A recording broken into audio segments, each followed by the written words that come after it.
Почитувани гледачи, добро вечер. Гостин во студиото е доктор Иван Милев.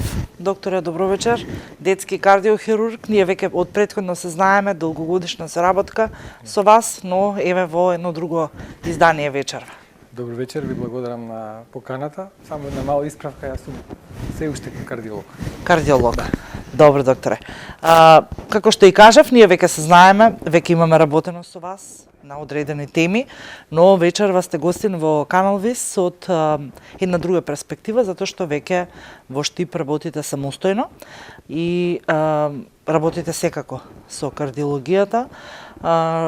И она кое што во изминатите еве неколку години ја разбранува и светската јавност, не засегна и нас како популација, беше COVID-19, вирусот кој што засега се уште е енигма за многумина, па верувам дека и за вас лекарите. Што не се случува? Да, најпрво би сакал да кажам, да го изразам задоволството што сум повторно тука во Струмица, бидејќи овој регион на Македонија долго години беше дел од интересот на нашата работа, почнувајќи негде од 2003-2004 година па навака низ различни форми, преку различни соработки со матичните и другите лекари кои што работат тука.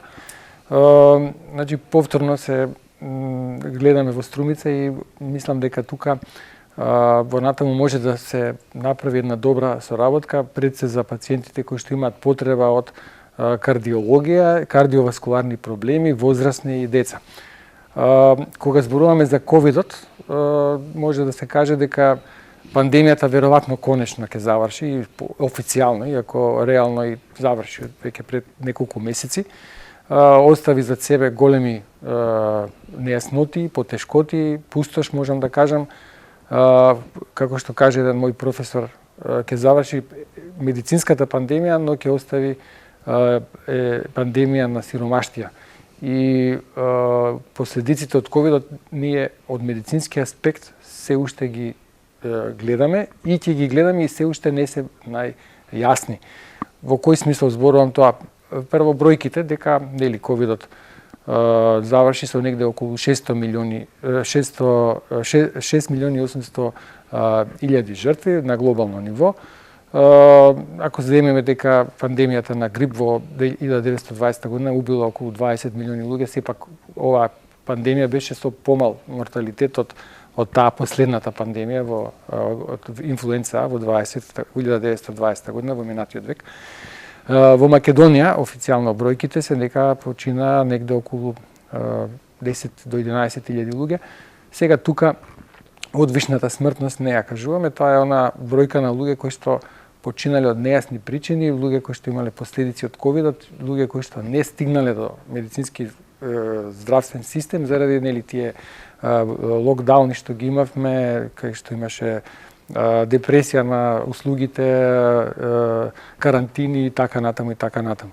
Но ние кардиолозите сега гледаме една друга појава, да е нагло зголемен бројот на кардиоваскуларните заболувања, посебно на срцевите удари, инфарктите, аритмиите, наглата срцева смрт и мозочните удари после ковидот. Зошто е тоа така? Има многу објаснувања, делумно се објаснети, делумно се проучени, делумно тек допрва ќе се проучуваат. Факт е дека ковидот беше као болест на респираторниот систем, меѓутоа во позадина направи голем проблем врз кардиоваскуларниот систем и се смета дека околу 10% од луѓето кои што имале ковид, дури во лесна форма, ќе имаат некакви симптоми на така наречен прво лонг ковид. Во делот на кардиоваскуларното здравје, сведоци бевме на една нагла зголемена бројка на тромботичните манифестации, значи тромбозите во малите крвни садови, белодробните тромбемболи или згрупчувањето на крвта во артериите на белите дробови, срцевите удари, затоа што болеста беше инфламаторна, односно воспаление на артериите кои што од друга страна доведуваат до инфламација, тромбоза и срцев удар. гледате и сами дека голем број на млади луѓе на спортските терени и ден денеска напрасно умираат. Деловно тоа се објаснува и со тоа што и дури и лесните форми на ковид оставија оштетување на срцето во смисла на појава на инфламација или воспаление на мускулот, кој што не мора да биде толку јасно да се може да се детектира на ехо. Така да и со новите современи процедури како што е магнетната резонанца видовме дека има проблем на мускулот на срцето, дури и кај асимптоматските форми. И јас лично имам неколку деца кои што беа трнати од спортските активности, се додека не се помине одреден период со терапија да се добие нормална функција на срцето повторно на магнетна резонанца. Така да ковидот, како што кажав, заврши, но последиците ќе ги гледаме. Тука се појавија исто така и зголемен број на мозочни удари, заради тоа што голем број на луѓе и без ковид имаат така наречени тромботични диетези или поднашки кажано зголемена склоност за тромбоза. И при услови на ковид инфекцијата овие болести стана подоминантни и делумно од нив заради постоење на така наречени за комуникација во срцето, така наречен форамен овале, добива и мозочни удари или губиток на вид или и слични состојби, така да се уште сме сведоци на зголемен број на пациенти после епидемијата и зголемен број на млади луѓе со болести. Така, како што и сам кажавте, COVID-19 се извинувам, остави трајни последици генерално кај целата популација, што за жал еве се чувствува и кај помладата популација, но вие како лекар секако, еве, тргнувајќи ја оваа тематика која што е навистина обсежна и за сега голема плејада нели на луѓе кои што се соочуваат со разноразни проблеми како последица на COVID-19, секако ги работите и оние конвенционалните, така би се изразила, вродените мани, кои што и како знаат да направат проблем доколку навремено не се откријат, не се детектираат и не се лекуваат соодветно. Така. Добро, јас на почетокот бев само педијатар, па станав и кардиолог, така да се уште имам дел од својата работна задача и со децата.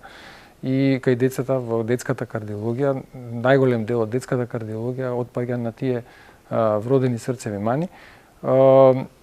Тие вродени срцеви мани се фактички заболувања на срцето или на крвните садови кои што настануваат за време на бременоста на мајката заради различни стимулуси или причини или фактори не доаѓа до нормално оформување на срцето или на артериите на крвните садови на срцето или околу срцето и се уваат такви структурни промени кои што после раѓањето ќе направат проблем на тоа дете. Инциденцата или зачестеноста на овие мани е негде околу 1%, меѓу 0,9 и 1,5, отприлика, значи едно дете на 100 новородени ќе има вродена срцева мана. Таа бројка не е променета во последните децении и интересно е што и покрај тоа што развојот на педијатријата, на педијатриските интензивни неги и на педијатриските кардиохирушки техники се зголеми во последните декади, смртноста од вродените срцеви мани остана непроменета и во развиените и во неразвиените земји, или што би се рекло дека дел од тие вродени срцеви мани имаат доста комплициран период на лекување, некои од нив и не можат да се излечат комплетно, значи се прават така наречени палијативни постапки или операции за помогнување на циркулацијата, но не и трајно возобновување на нормалната структура и анатомија на срцето. Генерално зборувано, 1/3 од тие новородени срцеви мани се витално индицирани тешки новородени деца, бебиња, доенчиња кои што треба во текот на првите денови или недели од својот живот да добијат некаква интервенција или операција. Другиот дел ќе поминат понатаму, па ќе се појават во раните фази од животот, во првите месеци, замор, задишување, модрило околу устата, модрило околу прстите, забрзано дишење, срцева тахикардија, односно забрзана работа на срцето, шум на срцето, како еден доста значаен знак на срцево заболување. И тие сите деца ќе бараат еден преглед од страна на педиатриски кардиолог, бидејќи секоја срцева мана, имам обичај да кажам, дека е приказна за себе.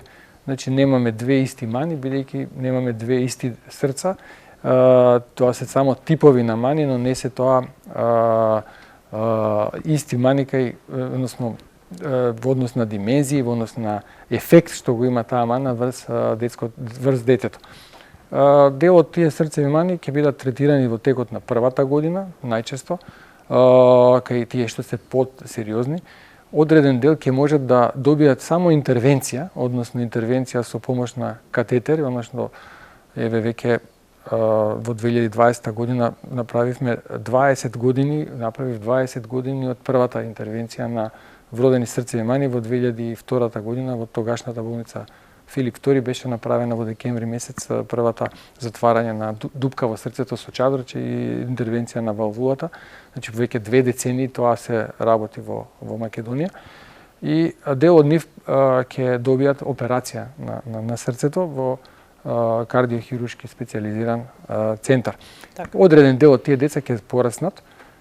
Некои од маните сами ќе се репарират, ќе се затворат тие вентрикуларни дефекти, дупки во коморите, знаат сами да се затворат, или белодробните стенози да се намалат, тоа со тек да порасне артеријата и да се надмине стенозата. Така да секое дете со срцева мана заслужува еден преглед, почетен, и од тамо триажа, односно да се класифицира каде тоа дете ќе се третира, кога, дали треба, не треба, дали ќе се следи, дали ќе се праќа итно или не, и тоа се зависи од типот на маната. Понатаму контролите кај некои ќе бидат прекинати, зависи дали е тоа лекување трајно или ќе треба повторно да се прави некаква операција во текот на животот. Така. Повторно да ја врземе педиатријата и кардиологијата, и би ве запрашала колку новиот и модерен начин на живот носат ризици за здравјето, безбедноста, за срцата на децата? Па, за срцата на децата директно, може би не носат, но индиректно носат големи ризици. Зошто? Затоа што сме ние сведоци на една сега епидемијата на COVID ќе биде заменета со епидемија на дебелење. Например, се смета дека во 2050 година, значи негде за 30 години, или помалку, околу 50% од светското население ќе биде обезно или дебело. Дебелината кај децата исто така се почесто приметлива. Од генерација во генерација имаме се почесто зголемен број на дебели деца, на деца кои што имаат покачен крвен притисок во најраната возраст од 9, 10, 12 години, деца кои што имаат диабетес мелитус или шеќерна болест, и тие деца секако ќе имаат поголем ризик кардиоваскуларен во текот на својот живот. Зошто е тоа така? Сведоци сме дека храната стана релативно поевтина во однос на нашите стари генерации, предци, баби и дедовци, кај што се живееше во нека условно речено сиромаштија. Храната стана лесно достапна и полна со калории, со енергија која што не секогаш треба. Движењето е намалено, развиени се овие онлайн техники, компјутери, седечки тип на живење, и децата се почесто се врзани за своите девајси, телефони, таблети и слично, а помалку за физкултурните сали или спортските игралишта. И сето тоа носи еден седентарен тип на живење, седечки со гојазност, дебелина, која што допрва ќе ја гледаме кај нив кога ќе пораснат. И тоа е еден светски проблем, не само во Македонија, него во цел свет. Тука не го ставаме и пушењето како проблем, бидејќи пушењето и кај возрастните, и кај децата, да не зборуваме дека прави проблем, сега зборувам за деца во адолесцентен период, нели, оние кои што се после 13 и 14 години. И сето тоа носи еден зголемен кардиоваскуларен ризик, така што кардиологијата, иако возрастна, почнува од педиатриските денови, ризиците се почнуваат уште од раната детска возраст, па така ние, ако не земеме во картата на Европа, имаме една од највисоките кардиоваскуларни ризици, и нашиот просечен век на нашите луѓе е негде околу 8 до 10 години помал од оној животен век што го имаат западните европски цивилизации, како што е Италија, скандинавските држави и слично, заради сите овие работи што ви ги спомнав. Така. Сите ја спомнуваат гојазноста која што ја носи новото време, новиот начин на живот, но некако здравствениот систем како и реално да не погледнува на сликата. Сакам само дел да искоментирам во делот дека почна да се прават систематските прегледи кај возрастните на годишно ниво, но некако децата останаа како занемарени. И точно не би знаела да кажам, но не секоја година се прават систематските прегледи кај децата кои што можат да ни откријат навистина проблеми со кои што нашите деца се соочуваат. Па не се само систематските прегледи. Гледајте колку е намален бројот на педиатрите во држава. Ако земеме дека во Охрид има сега 2 педиатри во цела служба и затворено е детското одделение. Пример, сега го кажувам Охрид како град релативно голем. Специализациите по педиатрија ги се дадоа само на болничките педиатри, општите доктори ги превземаат децата, систематските прегледи се формални, никој не ги перципира, не ги гледа тие состојби. Мајките и татковците се заангажирани за работа, приватниот начин на работа не дават слободно време да се занимаваат со децата, децата се оставени на себе. И дојдовме во таков еден парадоксален систем да тие деца се пуштени на само контрола или на, што викам, автопилот, односно самите се растат без некакви контроли. Точно е тоа дека се прават почести прегледи кај возрастните луѓе, меѓутоа сега и тука има една исто така вистина дека и тие прегледи се некогаш и формални, завршуваат од делот на срцето со едно ЕКГ кое што не секој лекар може да го интерпретира правилно, без да се направи стрес тест, без да се направи ехо. Тој преглед е фактички само една груба ориентација и може многу лесно да промаши некаква диагноза. И затоа и викаат сиромашниот плаќа 2 пати. Поентата во превентивната медицина, поентата на здравата нација е да се прават тие, што ги кажавте, систематски прегледи, ама вистински систематски прегледи, тие да бидат редовни и со суштина, а не формални, за да од рана возраст се детектираат деца кои што ќе имаат поголем ризик, па и кардиоваскуларен ризик, за да од рана возраст тие родители имаат, им се стави до знаење дека нивните деца може да бидат болни и да си поведат сметка за нивното здравје. И најефтината медицина е превентивната медицина и ние ова што го правиме тука е само трчање по последиците. Значи, не е поентата да вие да ставите стент. Ќе ставиме стент на артеријата, тоа е окей. Ќе ја решиме таа плака, тој запушен крвен сад, меѓутоа нема да го третираме причините, нема да ги третираме кои што довеле до тоа е шекерна болест нерегулирана, пушење, диабет, висок крвен притисок итд. Значи, суштината е во превентивната медицина и затоа и една од моите, да кажам, мисии беше да излезам од тие болнички услови во кои што работевме тешка артилерија, што би се рекло, и повеќе да се занимаваме со превентивните постапки, бидејќи за жал превентивната медицина е доста редуцирана во државава и општо земено здравјето и здравствената култура е намалена. Така да треба да апелираме за тие почести прегледи, лабораториски контроли, коронарни тестови, ехоконтроли, да ги одредуваме тие ризични групи на луѓе и слично. Така. Во светот се уште водечка бројка за смртност на населението ни е секако последиците од заболувањето на срцето. И крвните садови. И на крвните садови. Ја спомнавте превенцијата, но некако очигледно дека тешко ни оди. За да држиме на светско ниво некаков рекорд, дека смртноста ни е најголема. Тука сме меѓу првите 6 во Европа. Така. Сакав да кажам дека освен превенцијата, што е она кое што друго нам ни недостасува? Па, ни недостасува емпатија или добро расположение, ни недостасува медицинска култура, веројатно и таа е дел од општата култура.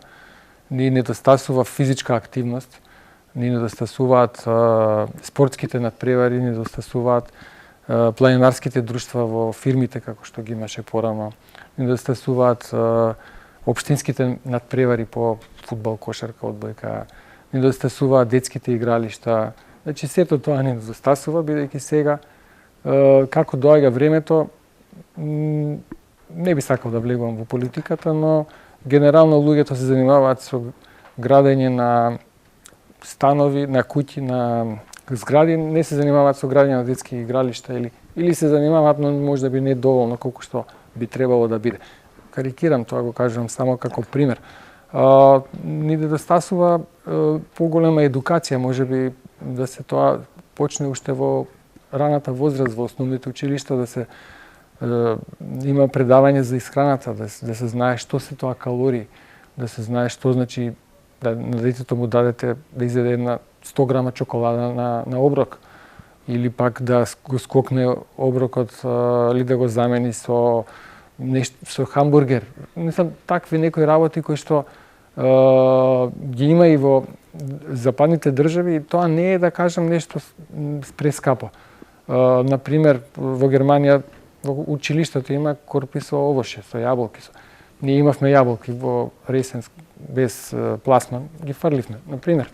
Значи, тоа е све до организација на системот и доста работи недостасуваат, ама мора да се бориме. Не можеме да ги оставиме работите да течат така, бидејќи знаеме што е добро, што не е добро, но мораме да се апелираме, да се бориме, да ги потенцираме работите околу кардиоваскуларното здравје, зашто, како што кажавте, околу 70% од смртноста се на прво место е мозочниот, па срцевиот удар, па белодробната тромбоемболија, па потоа се тие малигни заболувања, инфекции, сообраќајки, катастрофи природни и слично.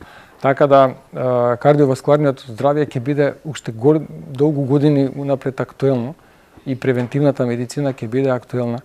И докторите и ние мораме да го подобриме односот со пациентите во смисла на објаснување, на едукација, и покрај тоа што немаме доктори, као све во брзање се слагам и со тоа дека политиката не би пак, ке кажам, не сакам да се мешам. Факт е и тоа дека имаме најмал број на медицински работници на глава на жител. Меѓутоа, веќе кога сме одбрале професијата, треба и да се го подобриме односот со луѓето, со пациентите и да им објасниме веќе кога дошле во ординација. И тука повторно ќе кажам, не зависи дали сте вие приватен или државен доктор. Јас се сеќавам кога бев млад и во Софија на обука на педиатриска кардиохирургија. Тука имаше лекари кои што земаа по тогашни 200-300 лева, бугарски лекари, кои што најсовесно си ја вршеа работата, бидејќи она што се вика Хипократ или заклетва или однос према пациентите, мораме да го негуваме тоа, затоа што сме го одбрале ова, иначе. Да, тешко е и факултетот и све, меѓутоа тоа што си го одбрал, тоа ќе си го работиш и тоа да си го работиш како што треба. Тоа е барем моето мото. Така. Верувам дека на многу лекари ова им е значајно и се надевам дека навистина стојат на зборот, иако има секаде, па и овдека во оваа фела исклучоци. Секаде има исклучоци, да, така е. Мислам, нигде нема совршено и никој не е безгрешен. Точно. Со тоа што некои грешки се со полоши последици, некои се со невидливи последици. Така. Доктор Милев, вие работевте со Струмичкиот регион, со југоисточниот. Сега некако не отидовте во источниот регион, но блиско е. Да, да. Но гледачите за тоа да секако ќе бидат и благовремено информирани во наредните изданија. Јас ви благодарам бескрајно што еве повторно сте со Канал Вис, со нашите гледачи, а секако и со гледачите од целиот југоисточен регион и што сте дел од денешното еве интервју. Ви благодарам и на вас на поканата и останете ми со добро здравје. Ви благодарам многу. Вам, почитувани гледачи, ви посакувам пријатна вечер. До гледање.